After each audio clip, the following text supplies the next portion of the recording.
Ezequiel 37, 1 a 14, diz assim a palavra do Senhor.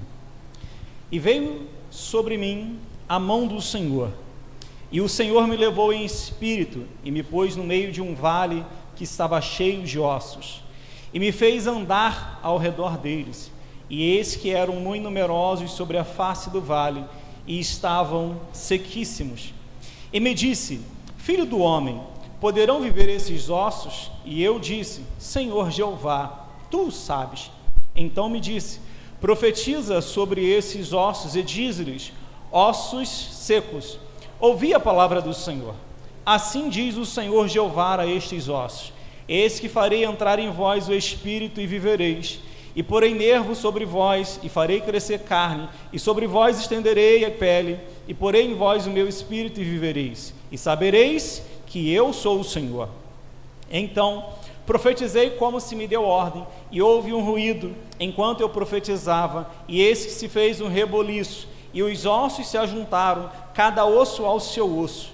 E olhei, e eis que vinham nervos sobre eles, e cresceu carne, e estendeu-se a pele sobre eles por cima, mas não havia neles espírito. E ele me disse: profetiza ao espírito, profetiza, ó filho do homem, e dize ao espírito: assim diz o Senhor Jeová, vem dos quatro ventos, ó espírito, e assopra sobre esses mortos para que vivam. E profetizei como ele me deu ordem, então o espírito entrou neles, e viveram, e se puseram em pé um exército grande em extremo. E então me disse: filho do homem, estes ossos são toda a casa de Israel, e esses que dizem: os nossos ossos se secaram, e pereceu a esperança, e nós estamos cortados. Portanto, profetiza e diz-lhes: assim diz o Senhor Jeová, eis que eu abrirei as vossas sepulturas, e vos farei sair das vossas sepulturas, ó povo meu, e vos trarei a terra de Israel, e saberei que eu sou o Senhor, quando eu abrir as vossas sepulturas, e vos fizer sair das vossas sepulturas, ó povo meu, e porei em vós o meu espírito, e vivereis, e vos porei na vossa terra, e sabereis que eu, o Senhor, disse isso e fiz, diz o Senhor. E você diz amém? Podei vos assentar. Bendito é o nosso Deus Todo-Poderoso.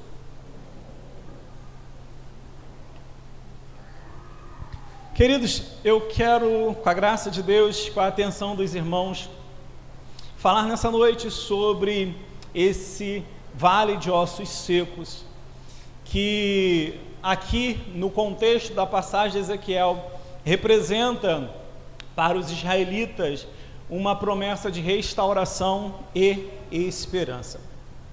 Estudamos algumas semanas atrás sobre o livro do profeta Ezequiel, e para contextualizarmos um pouco a história, para aqueles que não puderam participar conosco aqui do estudo do livro de Ezequiel, mas nós estamos falando deste profeta que está profetizando no cativeiro babilônico de Judá, no período em que Salomão, após morrer o seu filho, dividiu as tribos, 10 tribos ao norte, 2 tribos e meia ao sul. As 10 tribos ao norte compreendiam o reino de Israel, caíram no ano 722 no cativeiro da Assíria e foram deportados para outras terras e nunca mais voltaram. Mas as 2 tribos do sul, compreendendo ali Judá, com a sua capital em Jerusalém, veio cair um pouco mais tarde, no ano 607 a.C., quando Nabucodonosor ele fez a sua primeira incursão sobre Judá e levou dali alguns jovens judeus, como por exemplo Daniel, Misael, Ananias e Azarias, e outros muitos judeus que foram deportados para a Babilônia. Depois Nabucodonosor volta, cerca de 10 anos depois, no ano 597, leva mais uma leva de cativos para o cativeiro babilônico, e nessa segunda leva vai o profeta Ezequiel. E depois, 10 anos depois, cerca do ano 586, Nabucodonosor vem novamente sobre Judá, e neste período ele destrói a cidade, queima o templo do Senhor, destrói totalmente o templo do Senhor, e a cidade de Judá, o templo de Jerusalém, que fora construído por Salomão, vem a cair, perdendo assim o povo toda a esperança. uma vez que o templo, ele compreendia ali ao centro da adoração, do culto ao Senhor, e tinha uma grande representação na vida do seu povo. O que é interessante é que na segunda leva, que Nabucodonosor deporta os judeus para a Babilônia, Ezequiel ele vai, e ali a Bíblia diz que vai Ezequiel, vai a sua esposa, e vai mais vários judeus. Como Ezequiel ele pertencia à classe sacerdotal, ele não pertencia ali à nata política de Israel, como era o caso de Daniel e seus 3 amigos. Ele fora levado e ficou juntamente com os judeus, no assentamento dos judeus junto ao rio Quebar, em Babilônia. Por isso que você vai ler lá no Salmo de 128, quando fala assim, às margens do rio da Babilônia, nós nos assentávamos e chorávamos, lembrando de Sião. Porque este foi o lugar ali em Tel Abib, em Babilônia, aonde os judeus ficaram assentados. E ali Ezequiel, ele está no meio do seu povo. Ezequiel, quando foi levado, ele tinha ali cerca dos seus 25 anos de idade, e a Bíblia vai dizer que quando ele completa 30 anos, ele começa então a receber de Deus revelações. O que eu acho interessante é que como ele era filho de sacerdote, filho do sacerdote Buzi, e agora em cativeiro ele estava junto com os judeus, e como não tinha mais templo, não tinha mais culto, não tinha mais sacrifício, Ezequiel não vai agora exercer a sua profissão, não vai ali exercer o chamado familiar de ser sacerdote. Mas no entanto, embora talvez nos planos dele, quando o moço fosse ser sacerdote, suceder assim o seu pai, Deus, quando ele completa 30 anos de idade, chama Ezequiel para ser profeta. Então Ezequiel, ele é um profeta sacerdote, que no cativeiro babilônico ele vai ter experiências profundas com Deus, experiências sobrenaturais. Você que estudou ou já leu o livro de Ezequiel, vê que quando ele tem ali uma visão de Deus, do chamado de Deus, foi uma visão assim extremamente diferente de todos os demais profetas, porque ele vê fogo, ele vê relâmpagos, ele vê rodas no meio de rodas, ele vê querubins, ele vê seres angelicais com 4 rostos, ele vê o Senhor assentado no alto e sublime trono, carregado ali por anjos que voavam, e para onde o Senhor determinava, o Espírito conduzia, assim o trono do Senhor era levado. A visão de Ezequiel é uma visão aterrorizadora, mas era uma visão profunda, marcante, que marcou muito a vida desse profeta no seu chamado. Só que o que eu acho interessante é que o chamado de Ezequiel não foi um chamado apenas marcado por experiências sobrenaturais, mas foi também um chamado marcado por experiências físicas na vida do próprio profeta. Interessante que tudo aquilo que Ezequiel profetizava, Deus cumpria na risca. Ele profetizou contra Moabe e Moabe caiu. Profetizou contra Amon, Amon caiu. Profetizou contra o Egito caiu. Ezequiel estava acostumado a ver as profecias que ele recebia do Senhor se cumprindo imediatamente. Só que um dia, Ezequiel ele recebe uma palavra do Senhor. E quando ele recebe essa palavra do Senhor, não foi direcionada ali aos seus compatrícios que estavam com ele, cativos em Babilônia naquele momento, mas foi uma palavra que dizia respeito a algo que Deus ia fazer, mas na vida do profeta. E ele registra isso lá no capítulo 24 do seu livro, aonde ele recebe de Deus uma palavra, talvez ali nas suas visões da noite, aonde ele diz assim no capítulo 24, versículo 15 do seu livro: veio a mim a palavra do Senhor dizendo, filho do homem, eis que de um golpe eu tirarei de ti o desejo dos teus olhos, mas tu não lamentarás, não chorarás, nem correrão lágrimas dos teus olhos. Geme em silêncio, não faças luto por mortos, ata o teu turbante e põe nos teus pés os teus sapatos, não cubra os teus lábios, não coma o pão dos homens.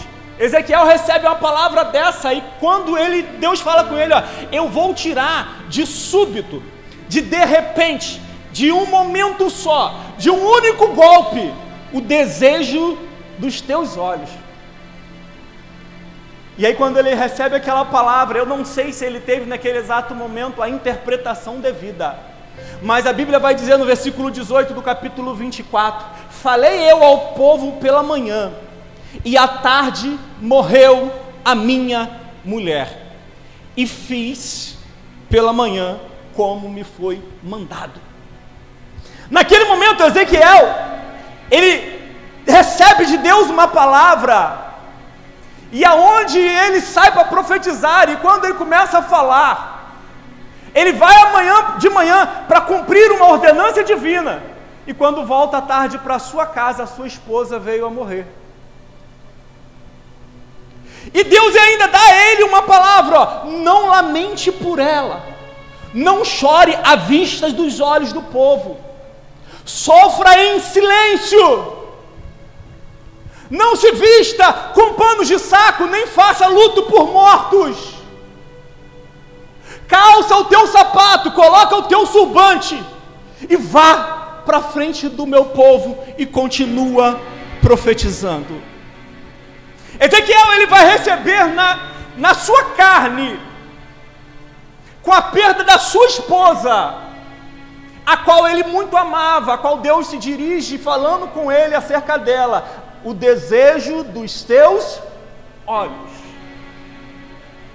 E a gente pode pensar, mas por que Deus permitiu que isso acontecesse com o profeta Ezequiel? Porque muitas das vezes, uma pessoa, para cumprir o mandado de Deus, o chamado de Deus, para viver o propósito de Deus, ela precisa carregar marcas profundas de experiências que só Deus pode proporcionar. E muitas das vezes essas experiências não são experiências tão boas como nós gostaríamos que fosse, não são experiências tão favoráveis como nós gostaríamos que fosse, mas no entanto Deus tem um particular com cada um de nós. E a morte da esposa de Ezequiel representava a queda de Jerusalém, porque o povo dizia: Jerusalém vai bem e nunca cairá. E Deus disse: assim como a sua esposa foi arrancada no único golpe da sua frente, da sua vida, assim diz o Senhor, Jerusalém vai cair e o templo do Senhor vai ser destruído. E o templo do Senhor vai ser destruído.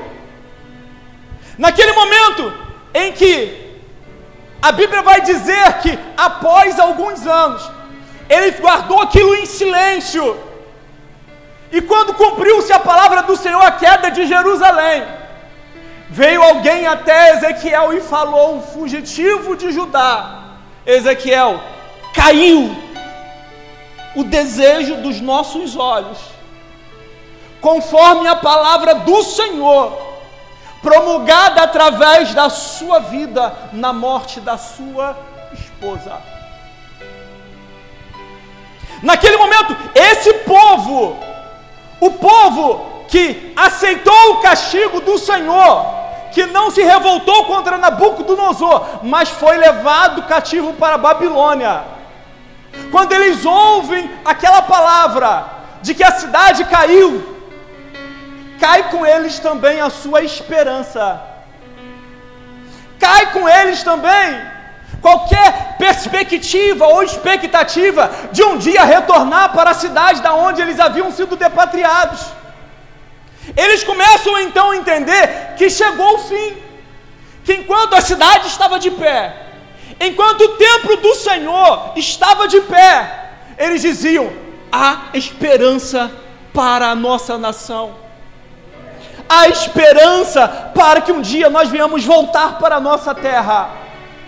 Mas e quando eles chegam e recebem essa notícia: olha, aquilo que vocês sustentavam como esperança em vossas almas acabou de cair por terra, acabou de ser destruída. Jerusalém como cidade não existe mais, está entregue aos chacais, entregue ali a poeira, e a maioria do povo fora morta por Nabucodonosor.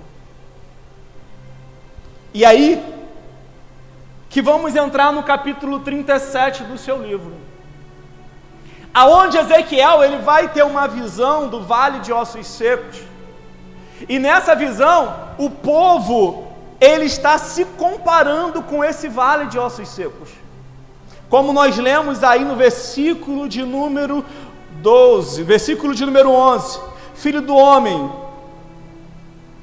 esses ossos são toda a casa de Israel, esses que dizem, os nossos ossos se secaram, e pereceu a nossa esperança, e estamos nós cortados. Esse era o sentimento do povo hebreu, dos judeus cativos em Babilônia.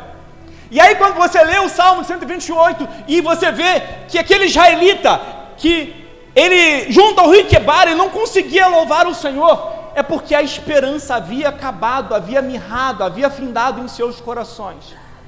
O sentimento dominante daquele povo sobrevivente era de que não tem mais jeito, não tem mais vida, não tem mais pátria, não tem mais retorno, não tem mais possibilidade de restauração, não há mais como nós, como nação, voltarmos para a nossa casa, não tem mais jeito nenhum.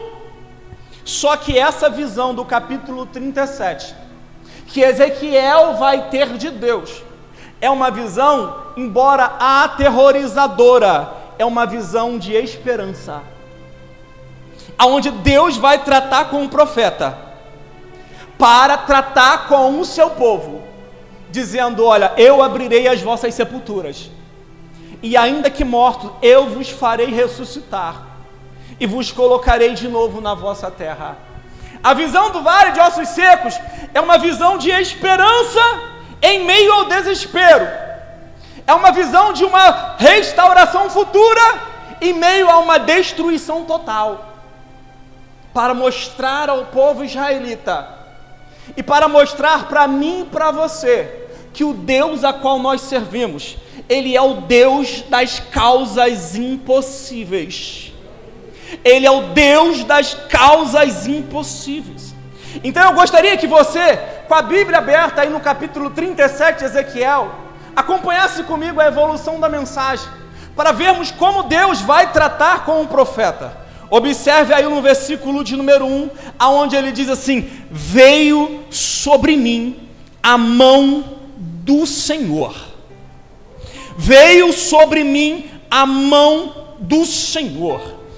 Ele não está dizendo que veio sobre ele a mão de um anjo, ele não está dizendo que veio sobre ele a mão de um político muito, não está dizendo que veio sobre ele a mão de um governante muito poderoso, ele está dizendo, veio sobre mim a mão do Senhor.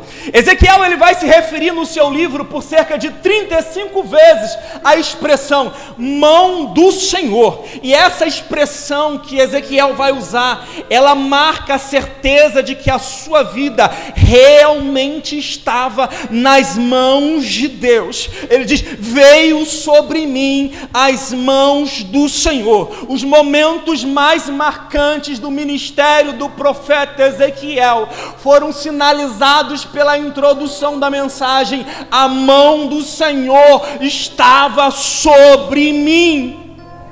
A mão do Senhor, diz Ezequiel, estava sobre mim para me sustentar. No capítulo 3, versículo 14, diz assim, o Espírito me levantou e me levou, e eu fui amargurado na excitação do meu espírito, mas a mão do Senhor se fez forte sobre mim para me sustentar.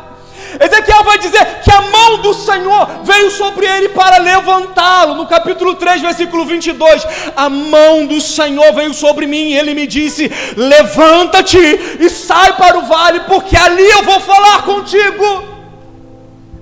Ezequiel vai dizer, a mão do Senhor, foi ela quem me conduziu.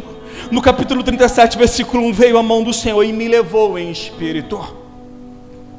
Mas eu poderia falar de muitas coisas, mas eu também gostaria de citar aqui, que essa mesma mão do Senhor, uma mão que conduz, uma mão que levanta, uma mão que sustenta, uma mão que orienta, uma mão que preserva, no livro de Ezequiel também é demonstrada como uma mão que pesa.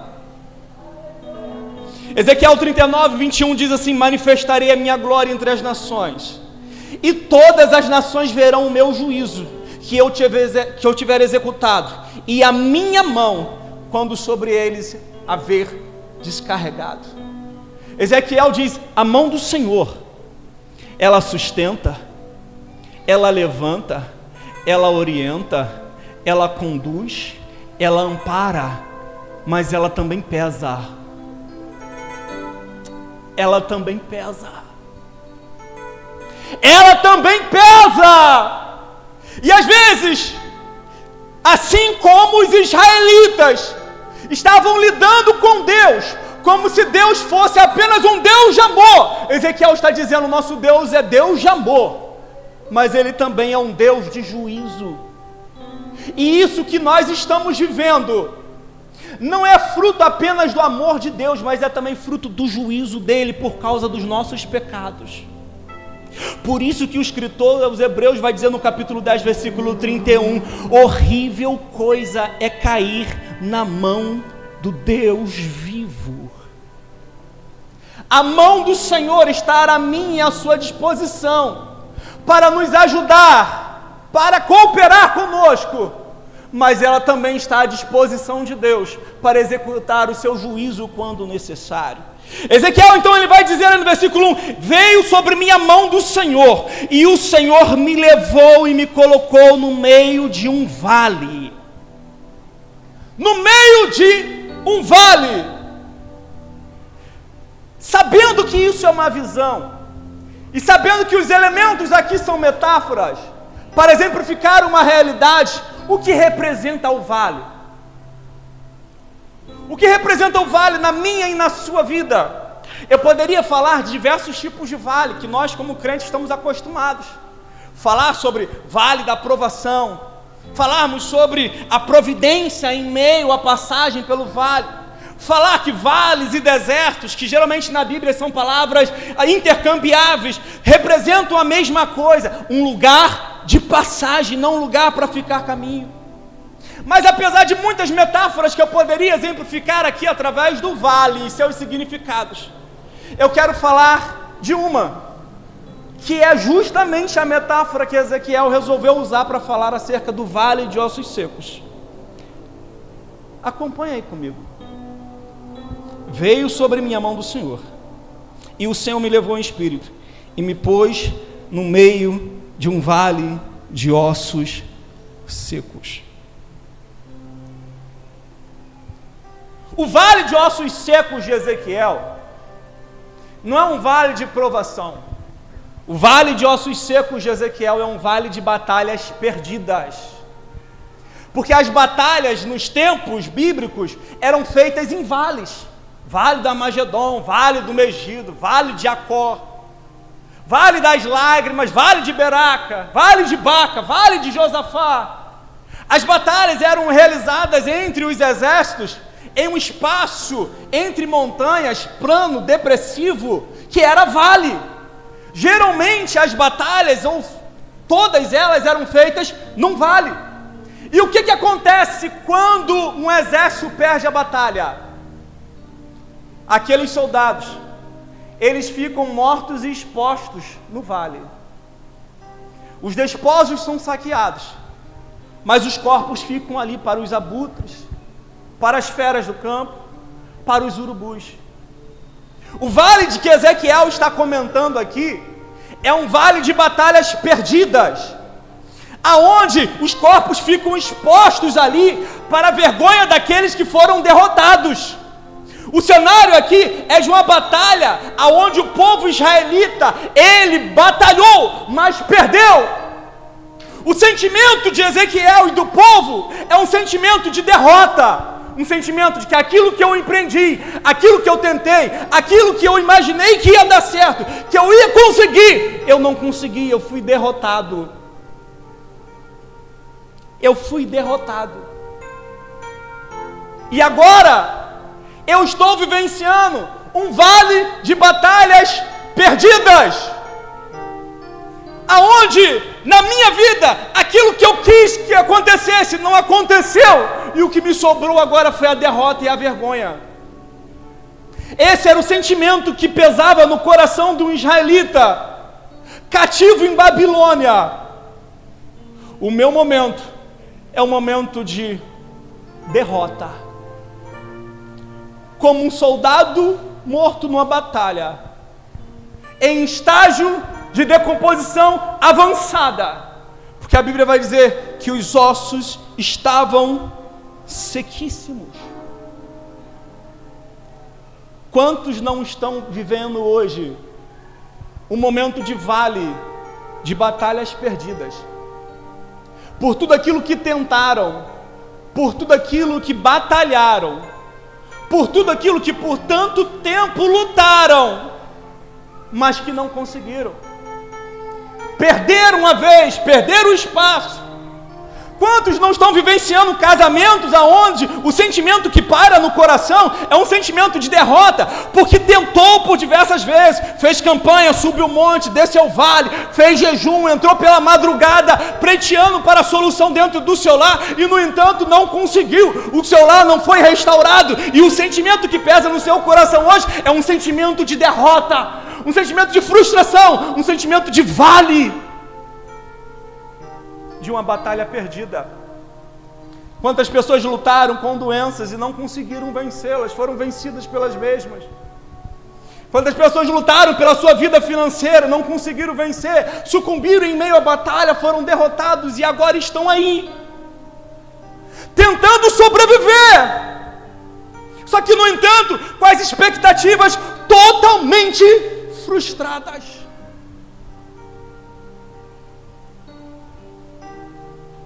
Esse era o sentimento de um israelita. E Ezequiel, ele está começando a vivenciar isso na experiência da visão do vale. Porque ele diz, a mão do Senhor pegou, me levou, me colocou no meio de um vale, cheio de ossos secos. Só que Ezequiel foi para o meio do vale, e Deus conduziu Ezequiel. Porque a Bíblia vai dizer o seguinte no versículo 2, e ele me fez andar ao redor deles. Ele me fez andar ao redor dos ossos. Deus estava falando para Ezequiel, porque foi Deus quem levou Ezequiel para o vale. Eu não te chamei para você ficar parado, eu te chamei para você continuar andando, porque vale não é lugar de nós ficarmos parados. Vale, como eu disse antes, é lugar de passagem. Deus está dizendo, Ezequiel, eu te trouxe para o meio do vale, mas eu não quero você parado no meio do vale, sucumbindo no meio do vale.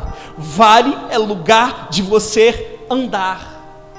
Sabe por quê? Há lições na vida que nós não aprendemos nas montanhas, apenas no vale.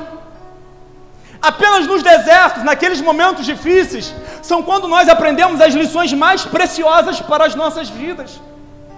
O povo foi levado para o deserto, quando saiu ali do Egito, em destino a Canaã, não porque Deus os odiava, mas porque o Senhor queria prová-los o seu coração.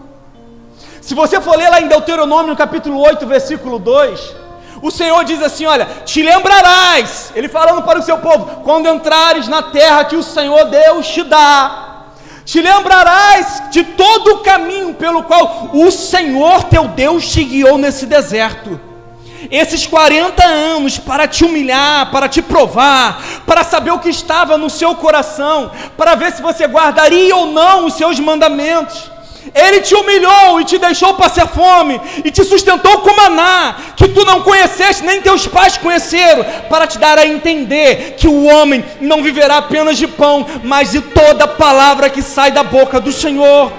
Nunca te envelheceu roupa sobre ti, nem inchou o teu pé nesses 40 anos. Sabe, pois, em teu coração, como um homem castiga o seu filho, assim o Senhor teu Deus castiga todos quanto ama.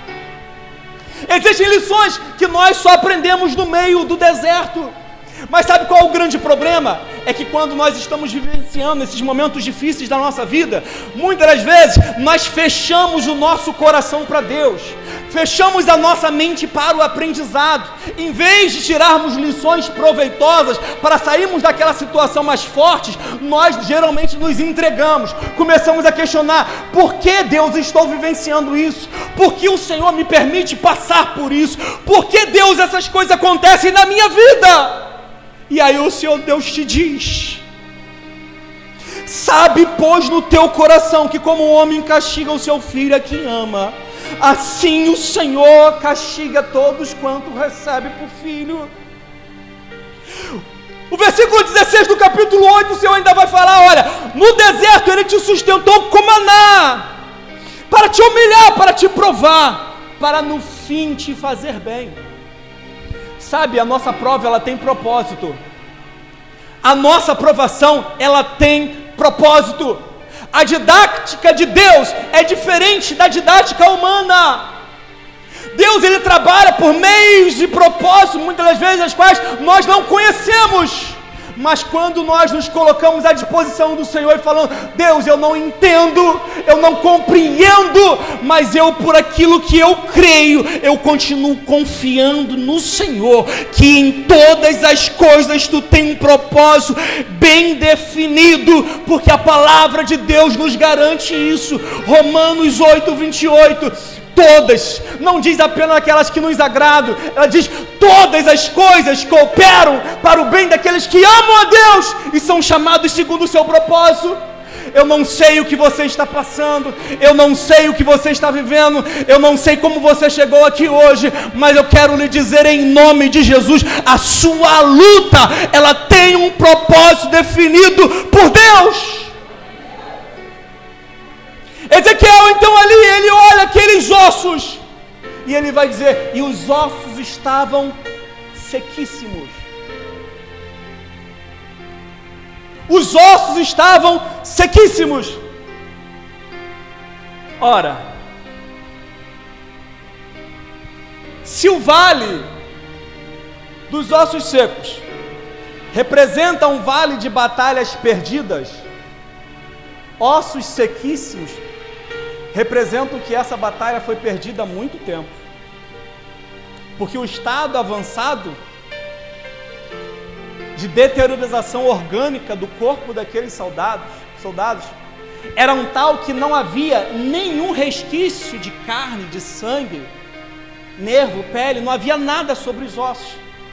Os ossos estavam sequíssimos, indicando que aquela batalha perdida não era recente, era antiga. Já fazia muito tempo que eles haviam perdido a batalha e nada havia mudado na vida deles. Nada havia acontecido de novo na vida deles. Pelo contrário, o estado continuava se deteriorando, piorando cada vez mais. E aí eu te pergunto, trazendo para a aplicação da nossa vida: eu não sei há quanto tempo você perdeu essa batalha. Eu não sei há quanto tempo isso que você está vivenciando aconteceu com você. Eu não sei se o estado dessa batalha em que você se encontra é um estado de ossos sequíssimos. Eu quero lhe dizer que ainda há esperança. Porque nos olhos humanos a situação era totalmente impossível de ser resolvida.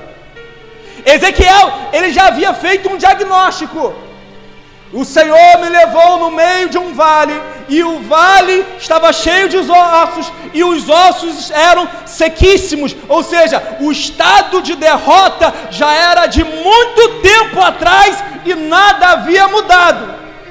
E aí Deus vai, olha para o profeta e faz uma pergunta retórica, dizendo: Ezequiel, poderiam viver esses ossos? Poderiam viver esses ossos? Ezequiel já tinha feito o diagnóstico, já tinha feito a constatação: não tem jeito. Mas aí Deus olha para Ezequiel e fala assim: Ezequiel, poderiam viver esses ossos? Gente, eu acho lindo a maneira como Deus trata conosco. como a didática de Deus para a restauração, ela caminha por um caminho que muitas vezes não é o que nós imaginamos. Ezequiel já tinha dado o seu parecer pessoal, ainda que não tenha falado isso da boca para fora, mas na sua mente, no seu coração, ele já dizia: acabou, não tem jeito, não dá mais, chegou ao fim, já faz muito tempo, não tem retorno, não tem mais esperança de uma possível restauração. Só que ele ainda não havia verbalizado isso. Então Deus fala assim: Ezequiel, poderiam viver esses ossos? Gente, todo o processo de restauração por parte de Deus, muitas vezes, começa com perguntas difíceis. Perguntas que nos tiram da nossa zona de conforto. Perguntas que nos confrontam com a realidade em que nós estamos vivendo. Aonde Deus diz a Ezequiel: Ezequiel, pode viver? Eu vejo nessa pergunta de Deus a Ezequiel, ali nessa visão, na tratativa da restauração do seu povo, a mesma mensagem que Jesus disse a Pedro: Pedro, tu me amas. Pedro, tu me amas. Pedro, tu me amas. E aí Pedro naquele momento responde: Senhor, tu sabes. Tu o sabes. Pedro precisava ser restaurado por Jesus, porque ele havia negado 3 vezes. Jesus então pergunta para ele: olha, tu me amas? Por 3 vezes Jesus pergunta: tu me amas? Tu me amas? Na terceira pergunta ele muda a perspectiva da pergunta. E aí quando Pedro vê que ele mudou, Pedro então entendeu: Senhor, tu o sabes. Tu o sabes. Perguntas difíceis que nos fazem refletir sobre a nossa situação atual e o porquê nós chegamos aonde nós estamos. Quando Jesus confrontou com aquela mulher junto ao poço de Jacó, ele falou para ela: ó, vai lá e chama o teu marido. Ele pergunta: aonde está o teu marido? Vai lá e chama ele. E ela disse: eu não tenho marido, Senhor. E aí Jesus Cristo: disseste bem, porque 5 maridos já tiveste, agora o que tu mora com ele não é teu marido. Deus então, ele trata conosco muitas vezes com perguntas difíceis que nos fazem refletir sobre o porquê nós chegamos até onde chegamos. Perguntas que vão confrontar a nossa atual situação, o nosso presente estado, como consequência de alguma ação que nós temos cometido. Eu não sei o que você fez para chegar até onde você chegou, mas Deus ainda pergunta para você: você acredita no poder da restauração?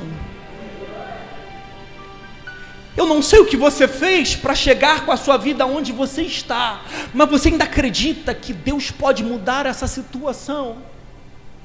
Você ainda acredita que Deus pode mudar esse quadro? Que Deus pode pegar essa situação e dar uma reviravolta e fazer com que o milagre aconteça? Deus te pergunta: você ainda crê que eu posso fazer isso na sua vida? Se crer, então por que não insiste? Se crer, se realmente acredita, por que não persiste? Por que não faz o que precisa ser feito?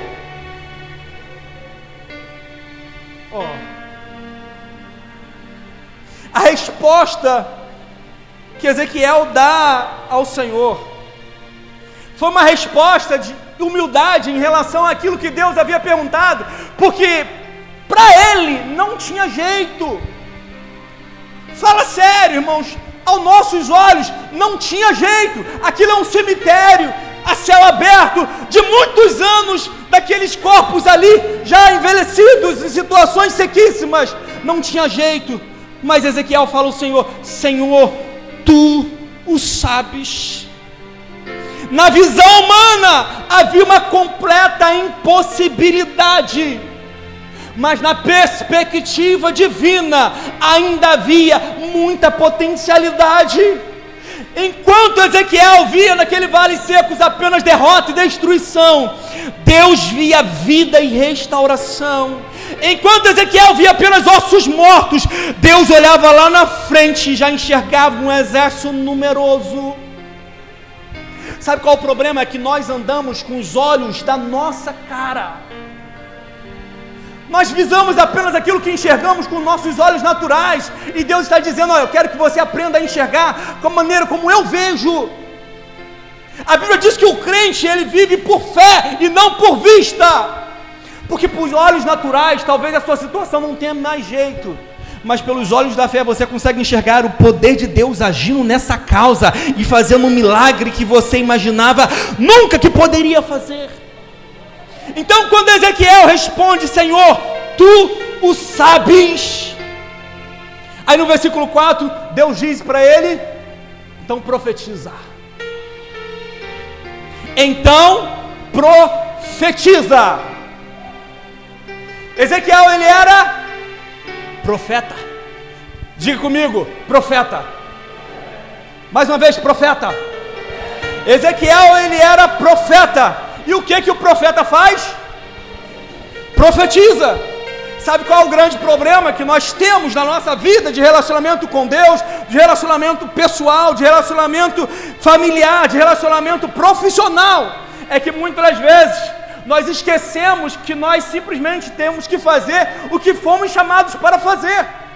Deus chamou Ezequiel para ser profeta,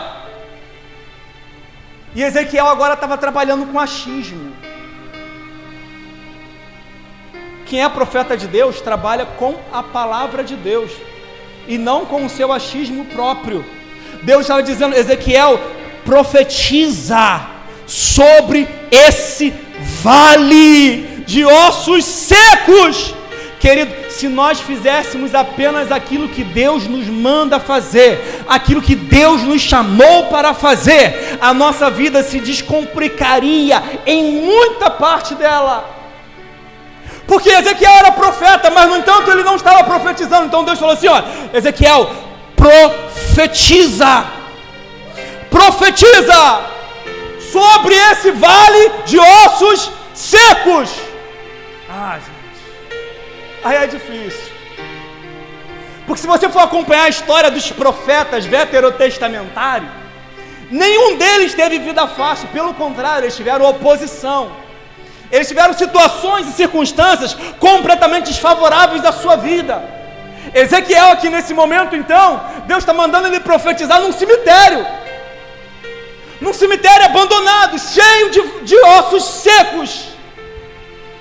Mas os profetas que nós vemos hoje aí nas redes sociais, eles querem profetizar em Orlando, eles querem profetizar em Miami, eles querem profetizar em Alphaville, mas eles não querem profetizar lá no sertão, no interior da Bahia, não querem profetizar lá no Morro do Estado, né?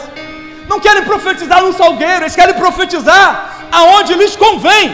Mas no entanto, Deus, quando nos chama e nos dá uma missão, nós devemos falar aonde Ele manda nos falar. Sabe por quê? Profetizar quando tudo vai bem é fácil. Eu quero ver você ter moral e fé para profetizar quando tudo vai mal. É muito fácil nós levantarmos, olharmos para os nossos filhos quando todos estão bem, com saúde, e profetizar a bênção do Senhor sobre eles. Eu te abençoo em nome de Jesus.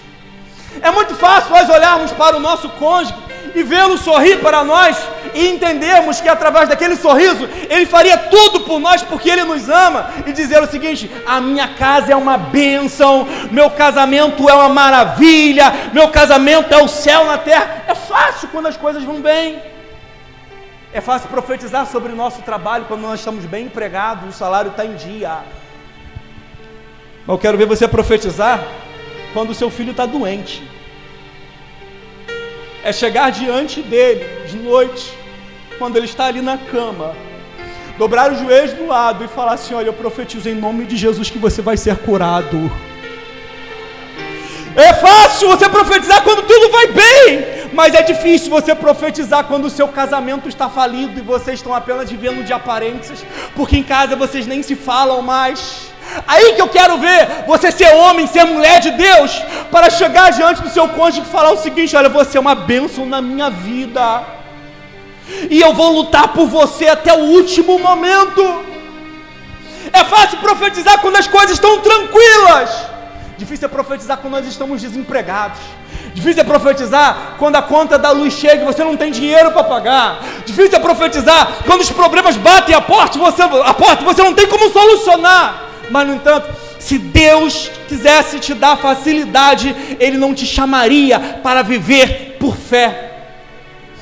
Para Deus agir de maneira sobrenatural na nossa vida, Ele nos chama para profetizarmos naquilo que é impossível. Sabe aquilo que é impossível na sua vida? Profetiza o milagre da parte do Senhor. Ah, mas não tem expectativa nenhuma de acontecer, a minha esperança já foi embora. Profetiza, abre a sua boca, declara a palavra de Deus sobre ela, declara a palavra de Deus sobre sua vida, e você vai ver o milagre de Deus acontecer. Sabe qual o problema? Nós não vivemos milagre porque nós duvidamos do milagre, duvidamos da palavra do Senhor. Me faz lembrar uma história aqui, quando Samaria estava sitiada, portões fechados, muros cercados, o povo já havia perdido todos os alimentos, eles estavam começando a comer agora os animais, e até a prática de canibalismo humano já estava sendo praticada dentro da cidade de Samaria. Quando o rei Jorão então mandou ir até o profeta Eliseu, para mandar açoitá-lo por dizer que aquele mal vinha do Senhor, Eliseu então pega a palavra e fala o seguinte: ó, fica tranquilo, porque amanhã, meio-dia, haverá comida em abundância na porta de Samaria. Gente, não havia possibilidade, ainda que o exército fosse embora, porque o exército estava em torno da cidade, e eles tivessem ainda a probabilidade de plantar, para poder esperar o crescimento, para esperar a frutificação, para depois colher, o tempo não lhes dava essas condições para aquela palavra se cumprir. Eliseu falou assim: amanhã haverá fartura na porta de Samaria. O capitão da guarda, sobre quem a mão o rei apoiava, olhou para o profeta Eliseu e falou o seguinte: olha, ainda que Deus fizesse uma janela no céu, isso não poderia acontecer. Eliseu olha para ele com cara de profeta e diz assim: você vai ver, mas você não vai provar, porque você duvidou da palavra do Senhor. No dia seguinte, eles vão colher aquilo que Eliseu havia falado, porque durante a noite Deus usou 4 leprosos para fazer um estrondo de um barulho como de um grande exército, que fez com que todos os sírios batessem em retiradas.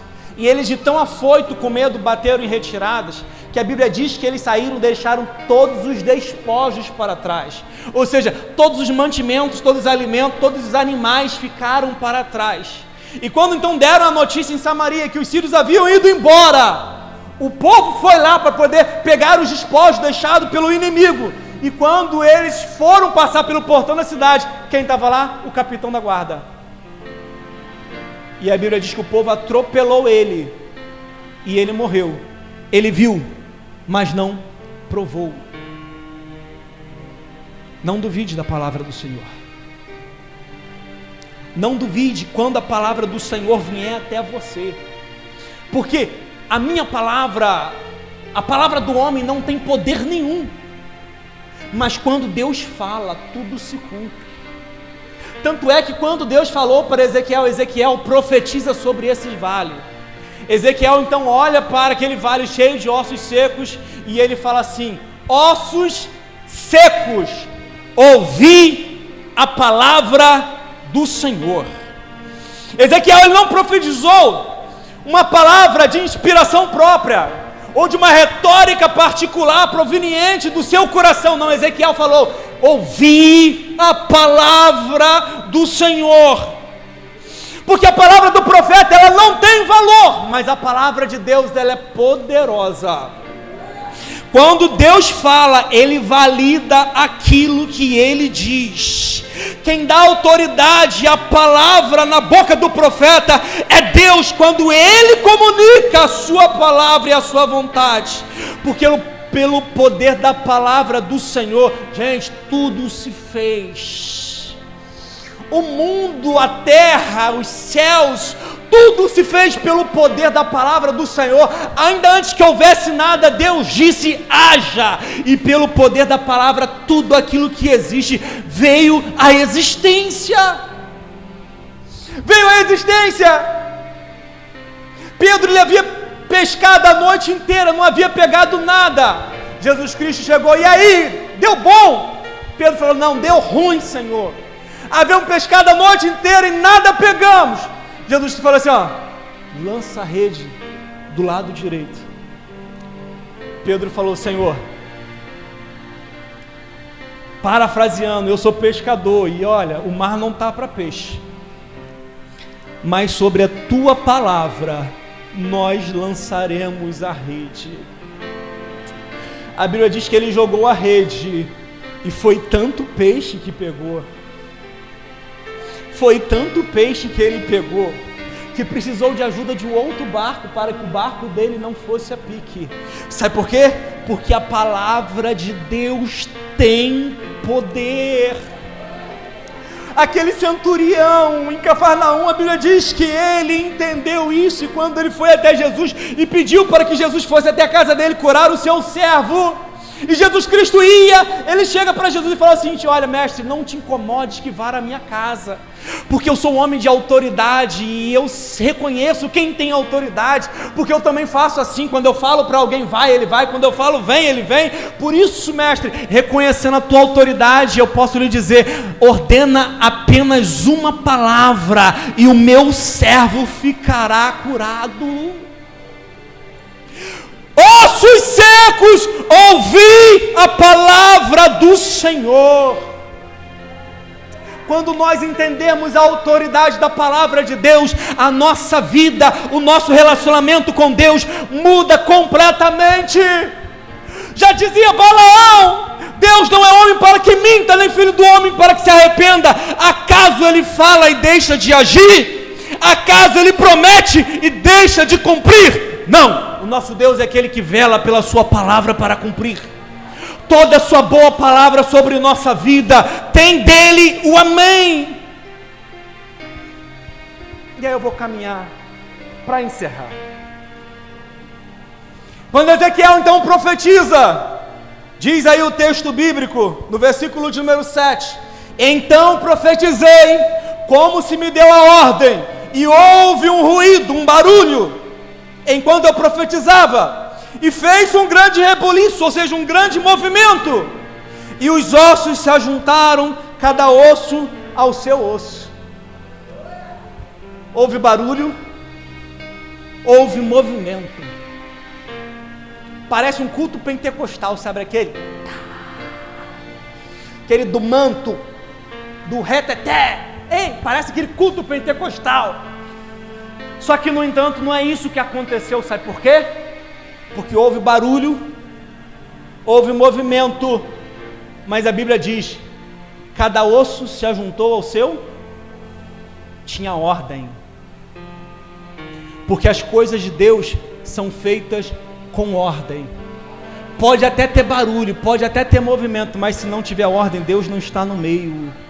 As coisas de Deus são feitas com ordem. Deus, Ele é um Deus de ordem. Cada osso se ajuntou ao seu. Olha, Deus não ajunta aquilo que não é para juntar. Deus não mistura aquilo que não é para misturar. Deus não vai ajuntar com aquele que não é para ser ajuntado.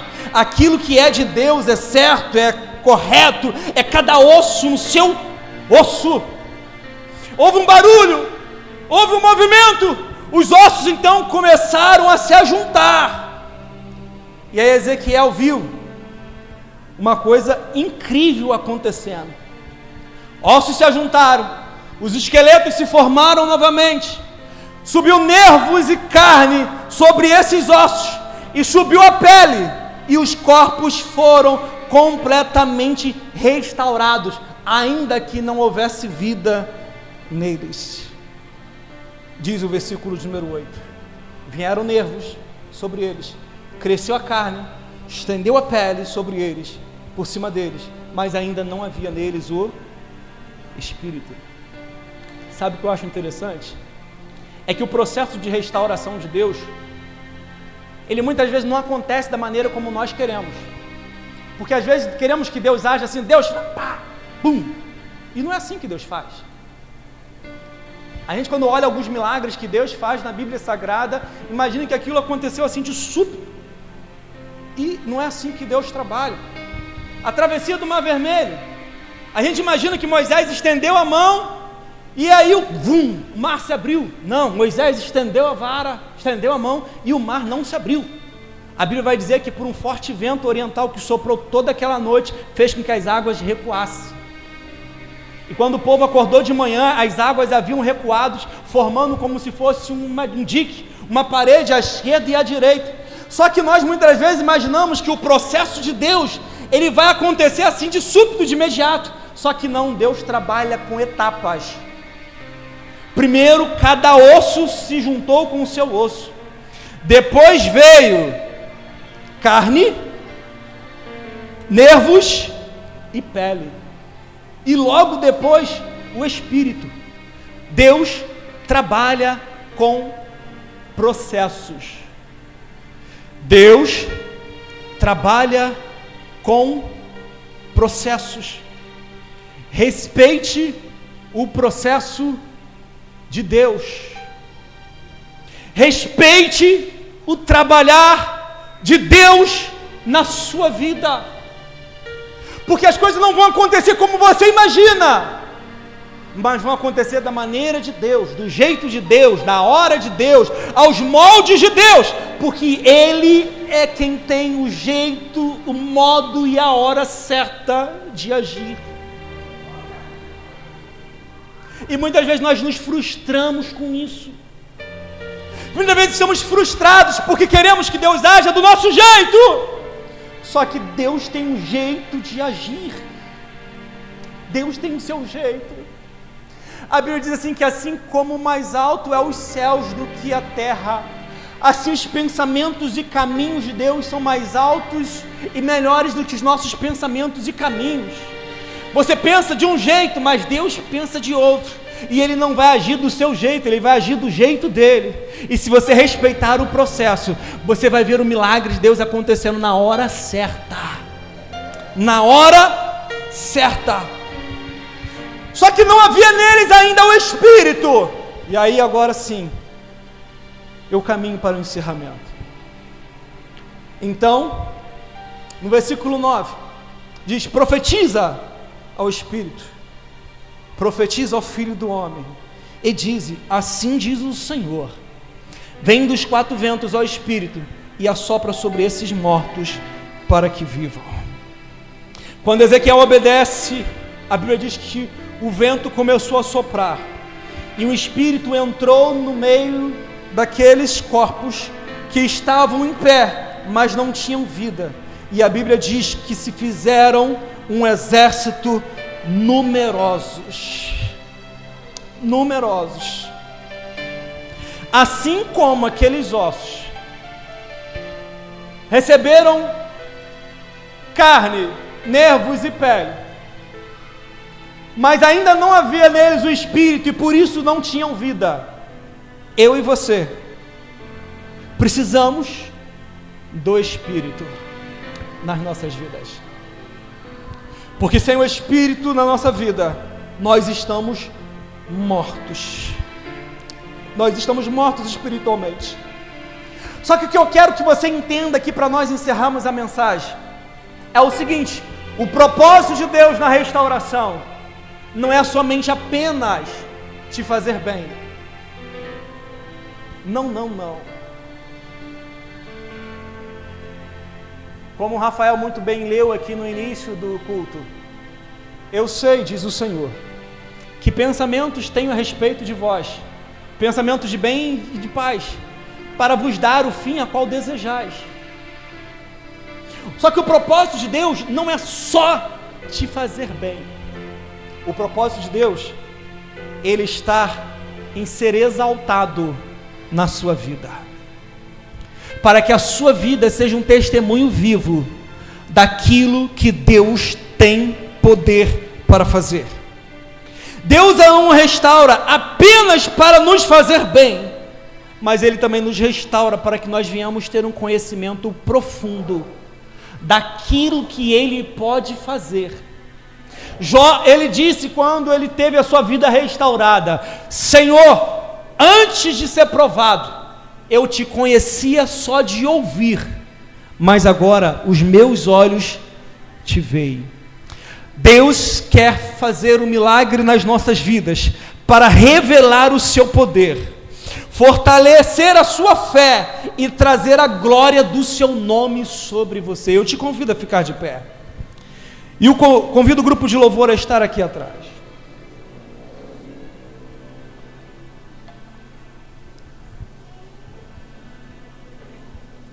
Aquilo que pode parecer impossível, eu quero lhe dizer que Deus pode fazer um milagre. Jeremias, ele disse quando ele viu a cidade caindo: pereceu a nossa esperança, estamos nós todos destruídos. Mas ele disse: olha, mas eu quero trazer à memória aquilo que me dá esperança. Eu não sei qual o quadro da sua situação, eu não sei como você chegou aqui hoje, talvez desesperançado, talvez quebrado na vida, mas eu quero te apresentar um Deus que pode renovar a sua esperança, pode restaurar a sua vida, pode fazer de você, de ossos secos, um exército numeroso. Esse é o Deus ao qual eu sirvo, esse é o Deus dessa casa, esse é o Deus que está presente aqui em nosso meio.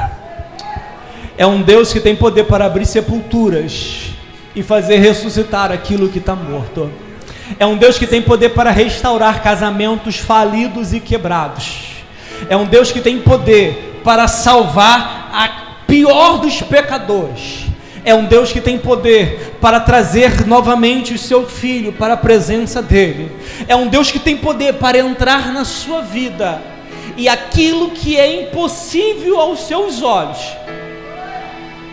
tornar viável pelo seu poder. Porque é desse Deus que Paulo vai dizer: Ele pode fazer infinitamente mais do que tudo aquilo que pedimos ou pensamos, segundo o seu poder que opera em nós. Esse é o nosso Deus, esse é o Deus dessa casa,